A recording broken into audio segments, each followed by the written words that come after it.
주님을 거룩한 주의 받고자 날에 예배자리에 오신 여러분에게 성령의 충만한 은혜가 함께 하시기를 축복합니다. 신방하다 보면 우리 어르신들에게 기도 제목을 묻습니다. 기도 제목 좀 내놔보세요 하면 특별히 우리 어르신들께서 건강에 대한 질문을 기도 제목을 내놓으시면서 이렇게 말씀하십니다. 목사님, 저 치매 걸리지 않게 해주시고 암 걸리지 않게 해주세요. 그렇습니다. 우리 어르신들에게 가장 큰 건강에 대한 두려움은 치매입니다. 그리고 암입니다. 그러나 현대인들에 대한 어떤 진단이라고 할까요? 영적 건강에 대한 진단을 얘기할 때 가장 무서운 질병이 감사불감증이다, 이렇게 진단을 합니다. 감사불감증이다.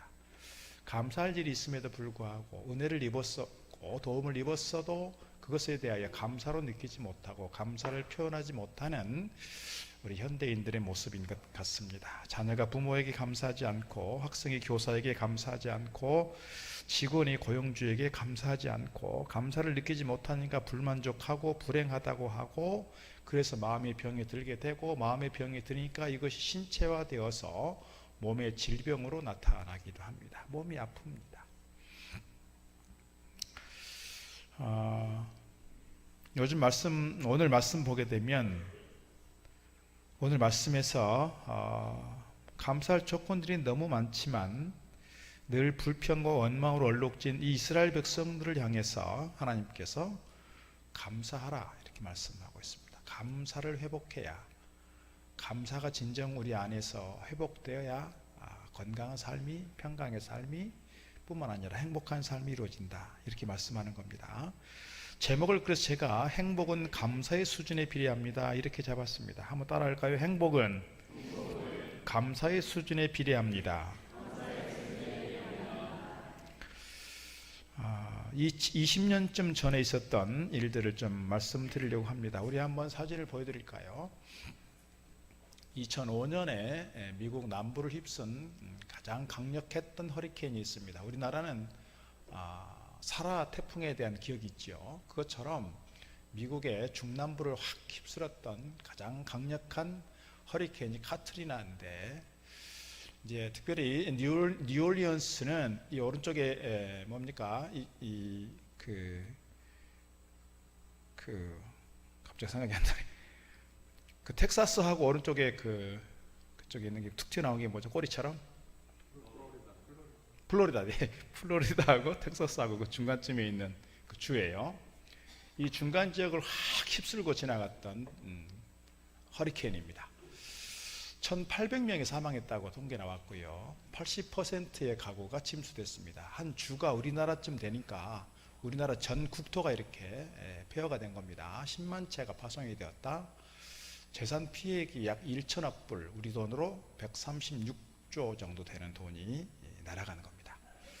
그러니까 많은 언론들이 이 지역에 와서 이재민들과 인터뷰를 합니다. 인터뷰하는 사람들마다 어떻게 할까요?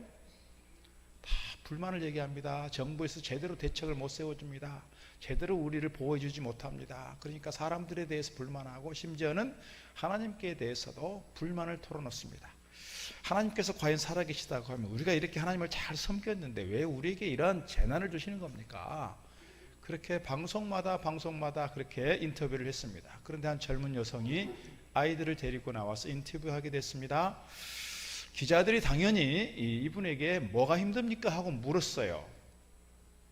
힘든 게 뭐가 있습니까? 이렇게 대답했습니다. 저는 힘들지 않아요.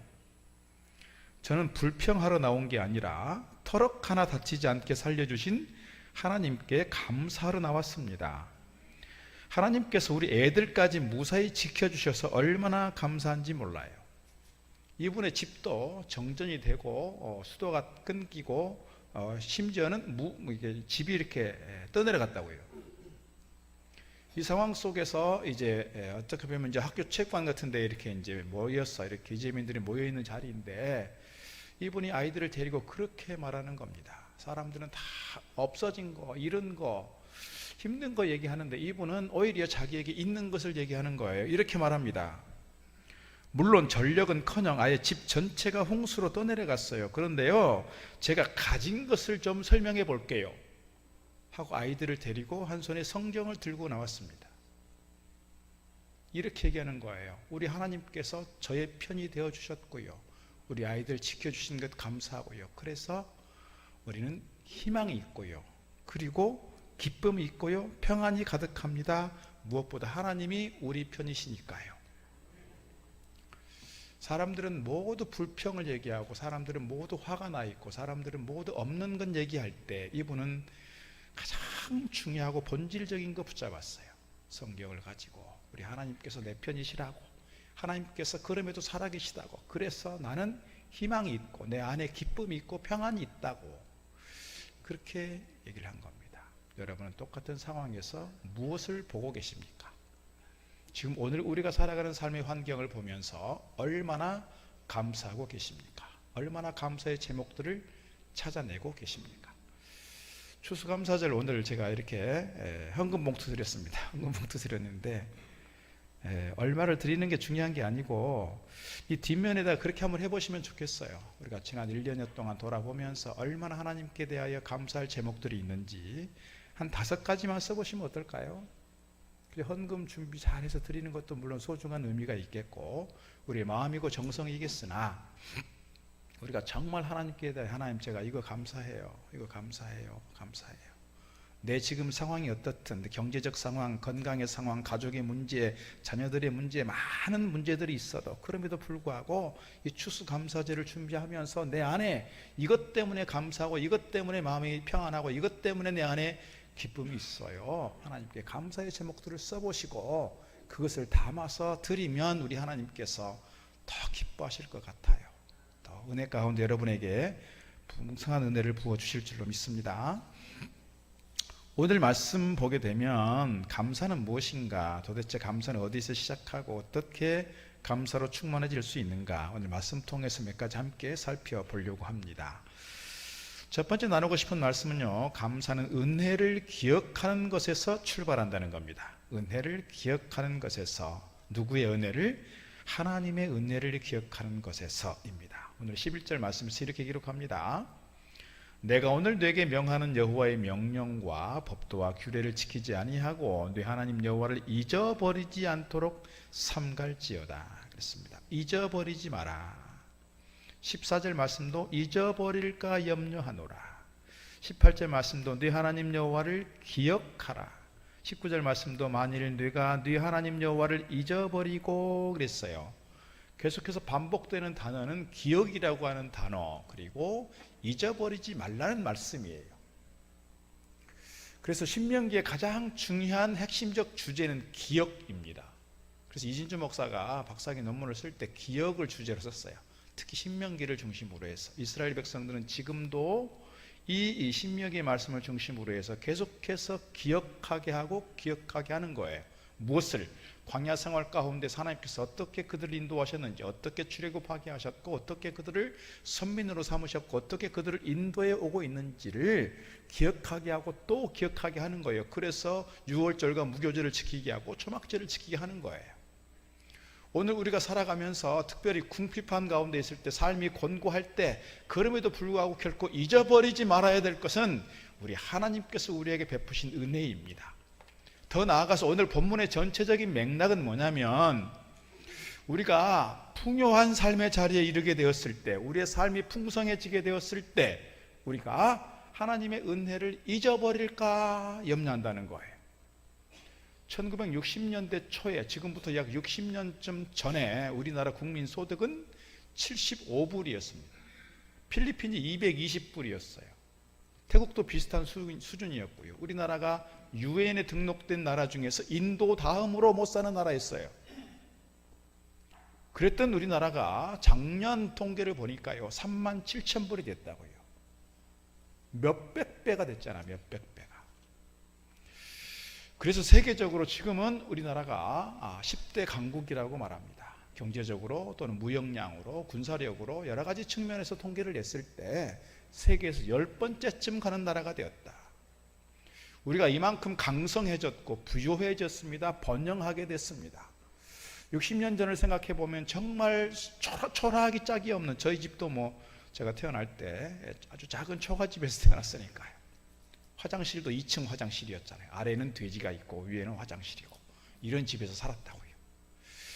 그게 오래전 일이 아니잖아요. 50년, 60년 전 일이에요. 그런데 한 50년 지나면서 우리나라가 이렇게 성장했고 발전했습니다. 저는 그렇게 감히 말씀드리고 싶어요. 60년대, 70년대 우리 한국 교회 많은 성도들이 그렇게 새벽을 깨워서 기도했다고요. 산에 가서 기도했고요. 정말 철회하면서 많은 분들이 기도했어요. 그렇게 기도하면서 한국 교회가 부흥하고 성장했습니다. 저는 한국 교회가 부흥한 만큼 우리 대한민국도 이렇게 성장했다고 믿는 겁니다. 그런 점에서 우리 대한민국의 역사는 우리 하나님께서 함께 하신 역사고 하나님의 은혜 속에서 이까지 오게 되었다라고 말씀드리고 싶어요. 그런데 지금 우리는 조금만 불편하면 계속해서 내 안에 불편한 마음이 생겨요. 불평이 생겨나게 되고 짜증이 나고 화가 나요.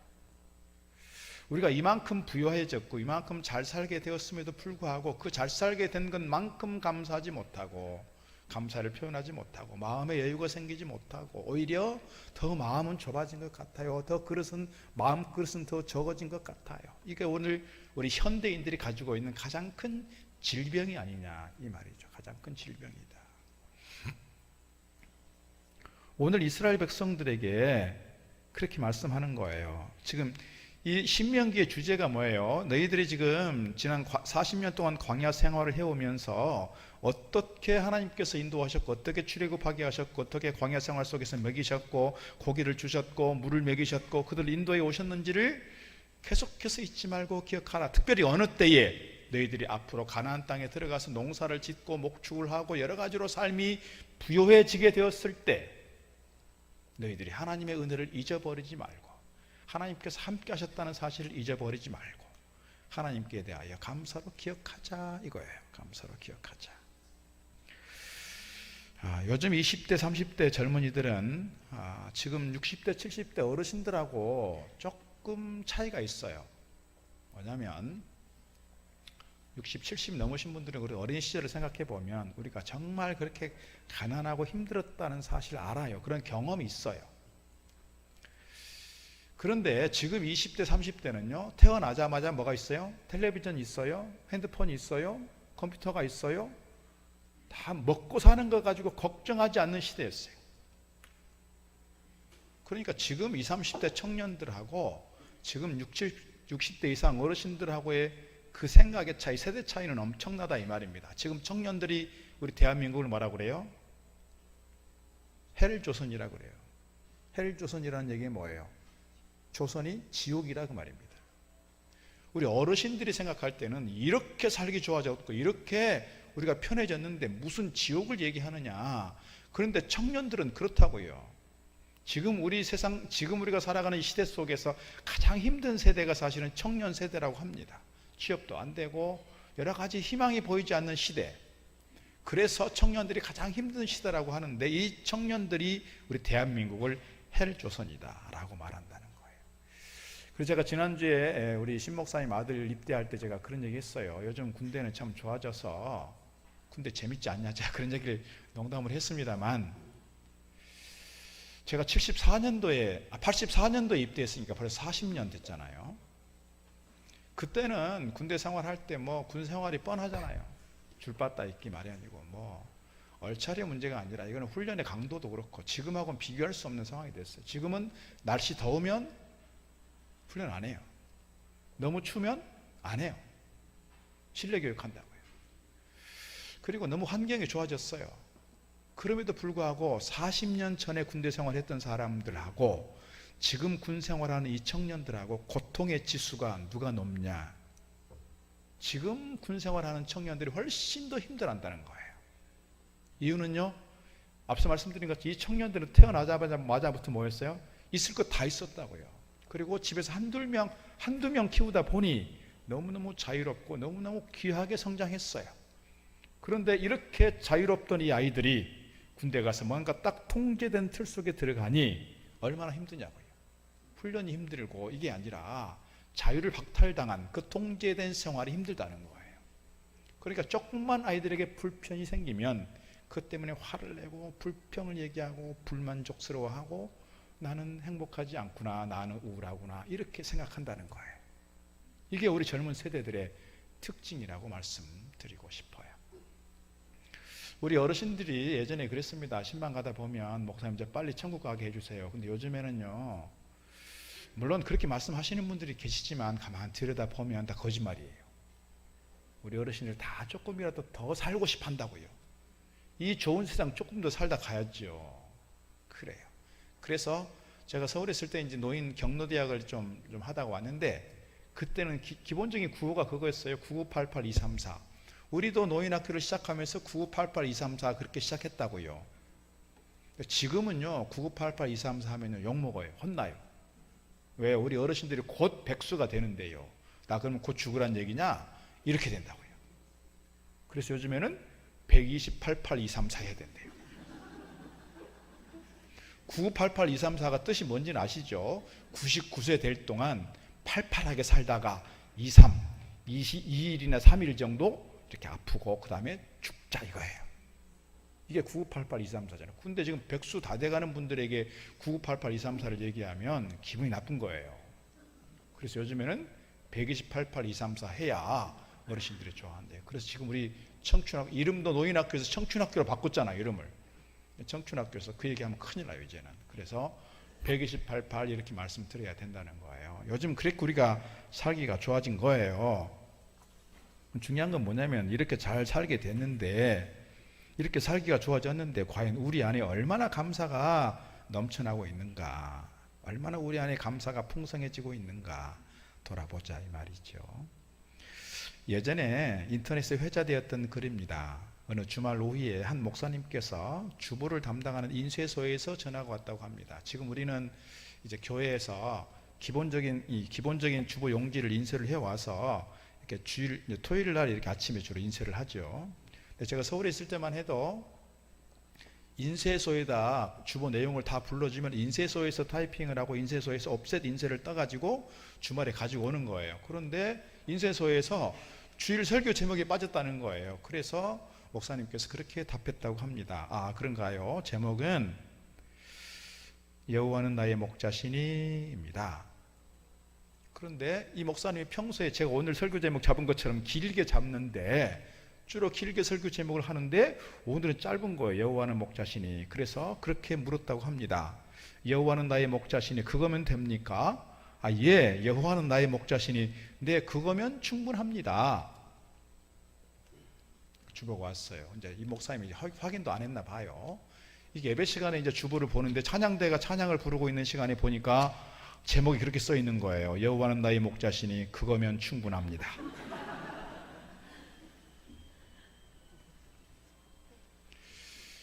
목사님이 그 설교 제목을 보고 좀 충격이라고 할까요? 그런 게 있는 거예요. 여호와는 나의 목자시니 그거면 충분합니다. 물론 실수로 지어진 제목이지만 그 제목이 자기에게 확 와닿는 거예요. 내가 과연 목사로 살아가면서 내가 과연 여호와는 나의 목자시라고 그렇게 설교했고 그렇게 고백했고 그렇게 얘기했지만 나는 과연 그것으로 만족한 삶을 살아왔는가, 그것으로 충분하다고 고백하며 살아왔는가. 그래서 찬양대가 끝나고 올라와 설교를 해야 되는데 설교를 한참 동안 못하고 있는 거예요. 설교를 못하고 있어요. 설교 제목을 몇 번 되뇌던 목사님 눈에서 눈물이 흘렀습니다. 강단에 선 목사님은 계속 눈물이 나오는 바람에 설교를 시작할 수가 없었다고 합니다. 시간이 흐른 다음에 목사님은 몇 번이나 반복해서 이렇게 외쳤습니다. 여호와는 나의 목자시니 네, 그것이면 충분합니다. 여호와는 나의 목자시니 네, 그것이면 충분합니다. 여호와는 나의 목자시니 네, 그것이면 충분합니다.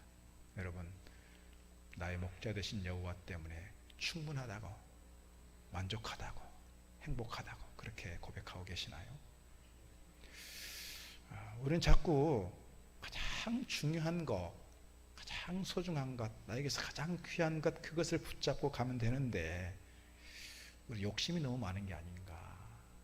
욕심이. 건강도 해야 되겠고, 기업도 잘 돼야 되겠고, 자식들도 잘 돼야 되겠고, 돈도 좀 많이 벌어야 되겠고, 좋은 데 살아야 되겠고, 좋은 차도 타야 되겠고, 원하는 게 너무 많아요.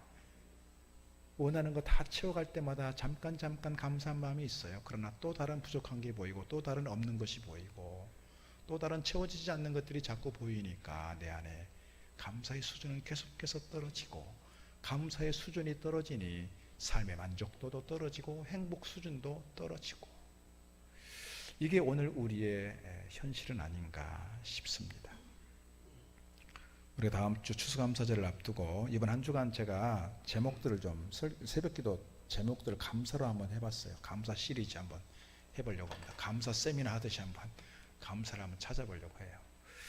앞서 말씀드린 것처럼 추수감사절을 준비하면서 우리 안에 어떤 감사가 있는지, 내 안에 정말 본질적으로 여호와는 나의 목자시니 하는 이 신앙적 고백이 과연 내 안에 시퍼렇게 살아있는 신앙의 고백인지, 아니면 희미해져 버린 나의 신앙 고백인지 찾아보면 좋겠습니다.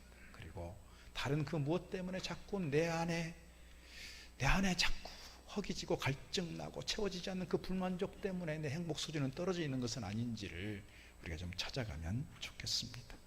다른 것보다도 주님께서 우리 주님 되시고 하나님 나의 하나님 되시는 것에 대하여 감사하고 하나님의 은혜를 기억하면서 믿음으로 고백하는 저와 여러분 되기를 주의 이름으로 축복합니다.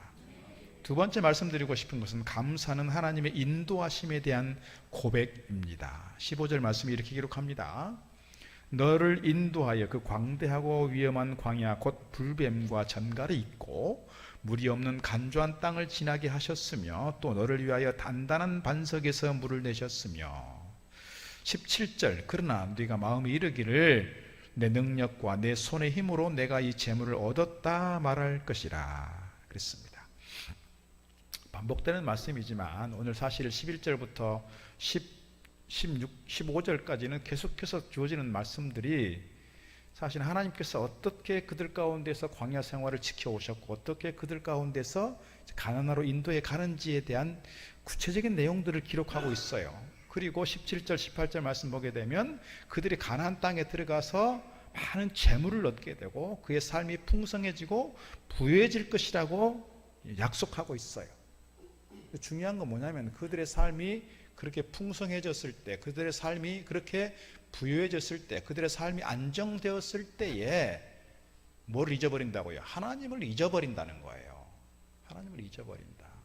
우리가 이것을 늘 기억하면 좋겠어요. 내가 곤고한 삶의 자리에 있든 내 삶이 좀 부유해지고 내 삶이 좀 편안해졌을 때든 우리는 항상 하나님을 잊지 말고 하나님을 기억하자. 이것이 신명기 핵심이란 말입니다. 오늘 우리가 계속해서 되새기고 또 되새겨야 될 주제다라고 말씀드리고 싶습니다. 사실 우리나라가 이렇게 잘 살게 된 거는 70 이상 되신 우리 어르신들이 이 나라와 민족을 위해서 얼마나 헌신했는지를 우리가 잊으면 안 되는 일이 있어요. 제가 지난주에 이제 우리 권사회 수련회하고 국정원찰 수련회를 충주에 있는 화록동굴, 화록광산, 옥광산 이제 폐광이 되면서 그곳을 이제 관광지로 개발해 놓은 데인데, 춘천에 가면 옥광산 또 있죠. 한동안 이렇게 그곳에서 옥을 많이 이렇게 발굴을 해서 다 일본으로 수출을 했어요. 근데 거기 가보니까 광부들이 입었던 그 옷 복장과 이렇게 막 그 바위를 이렇게 뚫어냈던 그런 어떤 기구들이 있고 막 실어 나르던 이런 차량들이 있어요. 좀 제가 좀 사실 울컥했어요. 우리 대한민국이 이렇게 잘 살게 된 가장 동기 중에 하나는 이런 어르신들, 우리 선배들의 그 땀 흘림이 있었다는 거예요. 특별히 우리가 자본이 모자랐을 때 서독에 가서 박정희 대통령 시절에 이렇게 좀 자본을 끌어오려고 했을 때 쉽게 안 되니까 광부들을 보냈다고요. 또 간호사들을 보냈다고요. 그 광부들이 거기 가서 막 지하 1000m 내려가는 그 어두운 곳에 가서 그렇게 땀 흘리면서 그렇게 막장까지 가면서 그렇게 고생했을 때 그분들의 그 헌신, 그분들의 그 수고가 있었기 때문에 사실 우리가 이렇게 그분들을 토양 삼아서 이렇게 성장한 거라고요. 잊으면 안 되는 일이지요. 사실 우리 선배들에 대해서, 우리 어르신들에 대해서 그분들이 어떻게 나라와 민족을 위해서, 가정을 위해서, 교회를 위해서 섬겼고 땀 흘렸는지 우리가 잊으면 안 되는 일이라 그 말입니다. 그러나 중요한 것은 뭐냐면 중요한 것은 그럼에도 불구하고 우리 하나님에 대해서 잊으면 안 된다는 거예요. 하나님께서 어떻게 우리를 인도해 오셨고, 하나님께서 우리를 어떻게 이 광야들을 지나게 하셨고, 하나님께서 어떻게 우리에게 샘물을 터지게 하셨고, 우리에게 하나님의 은혜 가운데서 우리가 먹을 것을 구하게 되었고, 하나님께서 그들이 광야 생활 속에서 그들에게 불기둥과 구름기둥으로 지켜주시고 인도하신 것처럼 우리 대한민국의 역사에, 우리 교회 역사에, 우리 인생의 역사에 그렇게 해오셨다는 사실을 우리가 잊으면 안 된다는 거예요. 잊으면 안 된다. 많은 분들이 그렇다는 거예요. 오늘 특별히 성경에서 경고하고 있는 게 뭐예요? 너희들이 가나안 땅에 들어가서 너희들이 먹고 살 만큼 되었고 등 따시고 배부르게 되었을 때, 재물을 얻게 되었고 물질이 풍성해지게 되었을 때 하나님은 잊어버리고 내가 수고해서 얻은 거야, 내가 땀 흘려서 얻은 거야, 이건 내 공로지, 그렇게 얘기하게 되니 당연히 하나님의 은혜를 잊어버리고 당연히 어떻게 된다고요? 교만해지게 된다고요. 당연히 어떻게 된다고요? 이방신을 따르게 된다고요. 풍요의 신 바알을 섬기게 되었고요, 아세라를 섬기게 되었고요, 다른 우상으로 섬기게 되면서 하나님을 계속해서 떠나고 또 떠나고 또 떠나고 반역하는 그 이스라엘의 역사를 우리가 잘 알고 있잖아요. 그래서 그들은 가나안 진입하고 나서 가나안 정복 시대가 지나고 300년 동안 사사 시대가 됐어요. 계속해서 그들은 하나님을 떠났을 때 하나님께서 그들을 징계하셨고, 그들이 울부짖으며 하나님을 찾았을 때 하나님께서 누구를 보냈어요? 사사들을 보냈어요. 그 사사들을 통해서 기적을 일으켰고, 사사들을 통해서 그들이 안정을 찾았을 때 그들이 하나님 말씀으로 다시 돌아온 듯 싶었어요. 그런데 사사들이 죽고 나면 또 옛날로 돌아가는 거예요. 또 그들이 물질적 풍요 속에서 우상을 섬기게 되고 하나님을 떠나게 되고 이방 민족들을 의존하게 되니까 하나님께서 또 징계하시고 또 돌아오고 또 징계하시고 돌아오시고 11명의 사사들이 있었고 300년의 시간이 흘렀어요. 우리가 이 사실을 잘 기억하면 좋겠어요. 오늘 우리가 지금 이렇게 살게 된 것은 우리 힘으로만 된 것이 아니라, 물론 우리가 열심히 노력했어요, 열심히 공부했어요, 열심히 일했어요. 하나님께서 우리에게 기업도 주셨고, 하나님께서 우리에게 건강도 주셨고, 하나님께서 우리에게 힘도 주셨고, 하나님께서 우리에게 지혜도 주셨다는 사실을 잊지 말자 이 말이에요. 우리를 인도하신 하나님, 우리에게 능력을 베푸신 그 하나님, 그래서 모세는 이렇게 외치고 있습니다. 18절, 네 하나님 여호와를 기억하라. 그가 네게 재물 얻을 능력을 주셨음이라. 이같이 하심은 네 조상들에게 맹세하신 언약을 오늘과 같이 이루려 하심이니라. 하나님께서 우리를 인도하신 줄 믿습니다. 하나님께서 우리에게 능력을 베푸신 줄로 믿습니다. 이런 하나님께 대하여 하나님 여전히 오늘 또 나를 인도해 주고 계시다는 사실을 잊지 않고 믿음으로 고백하는 저와 여러분 되기를 축복합니다. 세 번째, 감사는 하나님께 대한 절대적 믿음에서 온다 하는 사실입니다. 하나님께 대한 분명한 신뢰가 필요하다는 거예요. 16절에서 이렇게 기록합니다. 네 조상들도 알지 못하던 만나를 광야에서 내게 먹이셨나니 이는 다 너를 낮추시며 너를 시험하사 마침내 내게 복을 주려 하심이었느니라 그랬어요. 이스라엘 백성들이 광야 생활할 때는 그 광야 생활하면서 광야 생활이 즐거워, 광야 생활이 행복해, 이렇게 말하는 사람은 아무도 없었을 거예요. 그러니까 대부분의 백성들이 모세에 대해서 계속해서 불평하고 원망하고, 모세에 대해서 원망한다는 얘기는 뭐예요? 하나님께 대해서 원망한다는 얘기고, 모세에 대해서 반역했고요. 많은 사람들이 그 자리에서 땅이 꺼져 죽든지 병이 걸려 죽든지 이렇게 했다고요. 중요한 건 뭐냐면 그들을 하나님께서 광야 생활하게 하셨고 그들로 하여금 시험하게 하셨고, 마침내 뭐예요? 광야 끝에는 뭐가 있다? 마침내 복이 있다. 마침내 복을 주시려 그들에게 광야의 길을 허락하셨다는 사실이에요. 오늘 우리에게도 이런 믿음이 필요하다는 거예요. 내 지금 삶이 고난이에요. 지금 내 삶이 광야예요. 내 삶이 물 한 방울 나오지 않는 사막길 같아요. 그래서 갈증이 있고 그래서 많이 힘들어요. 그러나 오늘 이스라엘의 역사를 보면서 배우게 되는 것은 하나님께 대한 절대적 믿음이 있다는 건 뭐예요? 이 고난의 끝에 뭐가 있다? 하나님께서 예비하신 잠재된 축복이 있다는 것을 우리가 분명히 믿는다면, 하나님께서 나의 하나님이시고 하나님께서 나를 선한 걸음으로 인도하시고 하나님께서 하시는 모든 일들이 합력하여 선을 이룬다라고 하는 분명히 믿음이 있다면, 이 고난의 끝에 뭐가 있다? 하나님께서 준비하신 복이 기다리고 있다. 이 믿음이 있을 때 지금 내 상황 속에서 내가 불평하지 않고 원망하지 않고 감사할 수 있다는 거예요. 오늘 이스라엘 백성들에게 이것을 가르치는 것 같아요. 오늘 현대를 살아가는 우리에게도 같은 믿음이 필요하다, 이렇게 말씀드리고 싶습니다. 그런데 문제는 뭐예요? 오늘 본문의 말씀에서는 계속해서 광야의 문제가 아니라 어떨 때가 문제라고요? 풍요로워졌을 때가 문제라고요. 풍요로워졌을 때. 한 사람만 더 소개하고 마치려고 합니다. 미우라 아야코에 대한 이야기입니다. 빙점이라고 많이 이렇게 유명해졌고요. 이분이 어디를 보니까 미우라 아야코가 노벨 문학상 받았다고 뜨는 그런 글들이 많이 있던데, 노벨 문학상 받은 건 아니에요. 우리나라가 노벨 문학상 받으니까 같이 자꾸 이렇게 막 휩쓸려 가는 것 같은데, 노벨 문학상은 아니고 좋은 상들을 많이 받긴 했죠.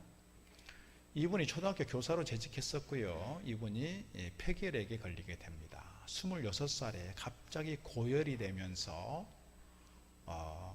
척추 카리에스라고 하는 병에 걸려요. 그러니까 움직일 수 없이 13년 동안 침대에 가만 누워서 지나게 됩니다. 그래서 지금 오른쪽 위에 보시면 한 남자를 만나게 되는, 이 남자가 그분에게 성경을 읽어주고 있고, 이분을 통해서 복음을 듣게 되고요. 이분을 통해서 그가 병상 세례 받게 되고요. 이분과 나중에 결혼합니다. 37세 됐을 때 그렇게 됩니다. 결핵이나 척추 카리에스 또는 대상포진, 직장암, 파킨슨 70년 동안 계속해서 병마와 싸웠던 그분이시지만 13년 동안 천장만 쳐다보고 있을 때 이분이 혼자 습작을 많이 했었고, 이 훈련의 과정들을 거쳐서 그가 예수님 만나고 난 이후에 신앙적으로 좋은 작품들을 많이 내게 됐다고 합니다. 이분의 고백입니다. 자기가 병상에서 꼼짝 못하고 있던 그때 자기에게 복음을 전해주었어요. 세례받게 했고 자기에게 새로운 인생의 길을 보여주었고, 자기와 결혼했던 그 남자 얼마나 감사하겠어요. 얼마나 감사하겠냐고요. 눈물겹도록 감사하지 않을까요? 처음에 그렇게 감사했고 늘 감격했어요. 그런데 시간이 지나다 보니 그 감사가 식어요. 감격이 희미해져요.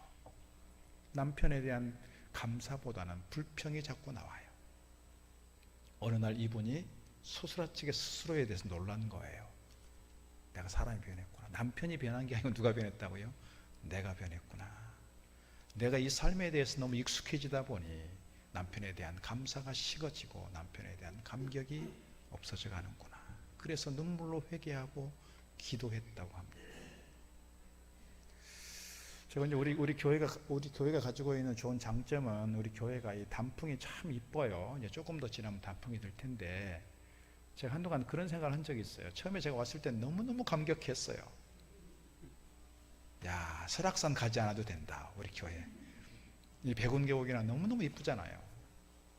그런데 한 3, 4년 지나고 나니까 그 감격이 식어지는 거예요. 단풍이 어떨 때는 너무너무 이쁘게 들었는데 그 다음에는 또 이렇게 조금 예전 같지 않은 거예요. 제 마음이 조금 아쉬운 거예요. 근데 친구들이 와서 단풍 너무너무 좋다, 지금 이것도 너무 좋다고 하는데 제 마음에는 그게 이미 아닌 거예요. 제 마음이 못나졌어요. 제 마음이 식은 거예요. 우리도 뭔가 감격할 만한 일들이 있고 뭔가 이렇게 은혜 받았다라고 생각하고 눈물 흘릴 때가 있는데, 시간이 지나면서 나도 모르게 그것을 잊어먹게 되고 나도 모르게 그 은혜에 대해서, 그 감격에 대해서 기억하지 못하다 보니 내 삶에 대해서 자꾸 불편함이 올라와요. 불평이 생겨요. 그러니까 나는 행복하지 못하다라고 생각하는 거고요. 그래서 자꾸 우울해져요. 사람들과의 관계도 힘들어지고요. 사람 보는 것도 힘들어지고요. 오늘 우리가 추수감사절을 앞두고 내 안에 얼마나 감사와 감격이 있는지를 좀 돌아보는 시간이면 좋겠고, 오늘 말씀 속에서 하나님께 대하여 은혜를 기억하는 것에서 출발한다. 그리고 하나님께서 나를 선한 걸음으로 인도해 가신다라고 하는 사실을 우리가 기억하자. 그리고 하나님께 대한 절대적 신뢰, 내가 어떤 가운데 있어도 나는 하나님의 거룩한 자녀요, 여호와는 나의 목자 되시고 나를 선한 걸음으로 인도하신다라고 하는 이 믿음 안에서 우리의 신앙이 더 견고해지기를 바라고, 이 감사가 더 커져가면서 우리 행복 수준도 더 높아져가는 우리의 삶이 되어지기를 주의 이름으로 축복합니다. 기도하겠습니다. 사랑의 아버지 하나님, 오늘 우리가 행복하고 싶다면 하나님께 감사히 하는 줄 믿습니다. 우리가 풍성한 은혜와 풍성한 삶 누리기를 원한다면 하나님께 대하여 또 이웃에 대하여 늘 감사하는 습관으로 가야 하는 줄 믿습니다. 우리가 감사와 감격을 잃어버리고 하나님께서 부어주신 은혜를 망각한 채 오늘 현실의 안타까움에 우리가 눈물을 흘리며 아파하고 불편해하고 있는 것은 아닌지, 또 나아가 오늘 우리의 삶이 이만큼 부요해졌고 풍성해졌는데 내가 잘해서 됐다고 교만한 마음은 아닌지 돌아봅니다. 늘 하나님을 기억하고 하나님의 풍성한 은혜 속에서 오늘 우리의 삶이 감사의 삶이요, 평강의 삶이요, 기쁨의 삶이요, 늘 행복한 복된 삶이 되도록 인도하여 주옵소서. 예수님 이름으로 기도드리옵나이다. 아멘. 찬송가 308장. 나 무엇과도 주님을 바꾸지 않으리. 다른 어떤 은혜 구하지 않으리. 오직 주님